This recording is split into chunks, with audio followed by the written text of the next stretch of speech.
যাবে না? এই তো আমার সোনাটা গুড বয়। হ্যাঁ বাবা, তোমাকে আমি আজকেই চুল কাটতে নিয়ে যাব। আমরা এখন সেলুনে যাচ্ছি, ওখানে গিয়ে তোমার চুল কাটা হবে। কিন্তু তুমি ওখানে গিয়ে একদম দুষ্টুমি করবে না। বলো, করবে না তো দুষ্টুমি? দুষ্টুমি না করলে আমি তোমাকে একটা চকলেট কিনে দেবো। না মা, দুষ্টুমি করব না। আসুন আসুন। দেখুন, আমার ছেলে চুল কাটবে, একটু সাবধানে কাটবেন। আঙ্কেল, আমি চুল কাটবো, আমাকে সুন্দর করে কেটে দাও। হ্যাঁ বাবা, তুমি দুষ্টুমি করবে না, চুপ করে বসে থাকো। আমি এই ভীষণ সুন্দর করে তোমার চুলটা কেটে দেবো।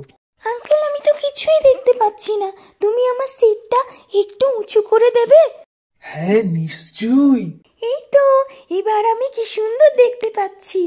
আমি কিন্তু চুল কাটা শুরু করে দিয়েছি, এবার তুমি চুপটি করে বসো। দেখবেন দাদা, একটু সাবধানে কাটবেন। হ্যাঁ হ্যাঁ দিদি, আপনি একদম চিন্তা করবেন না, দেখুন কেমন কাটি আমি চুল। এ মা, এ তো একদম আমাকে ন্যাড়া করে দিয়েছো। ছোটবেলায় 2বার থেকে 3বার ন্যাড়া হতে হয়, তারপরে দেখবে চুলগুলো আরো সুন্দর হয়ে গজাবে। আমি ভাবছি ও যদি আর পরের বার থেকে চুল কাটতেই না আসে। মা, একবার ন্যাড়া হলে কি আরো ভালো করে আমার চুল গজাবে? হ্যাঁ বাবা, ছোটবেলায় সবাইকে 2বার থেকে 3বার ন্যাড়া হতে হয়। দেখেছো তো আমার কত বড় চুল। ও, তাহলে তো কি মজা, কি মজা। পরের বারে আমি তাহলে আসবো, আর আঙ্কেল তুমি আমাকে একদম হিরোর মতো চুল কেটে দেবে। নিশ্চয়ই, প্রমিস, একদম হিরোর মতো চুল কেটে দেবো।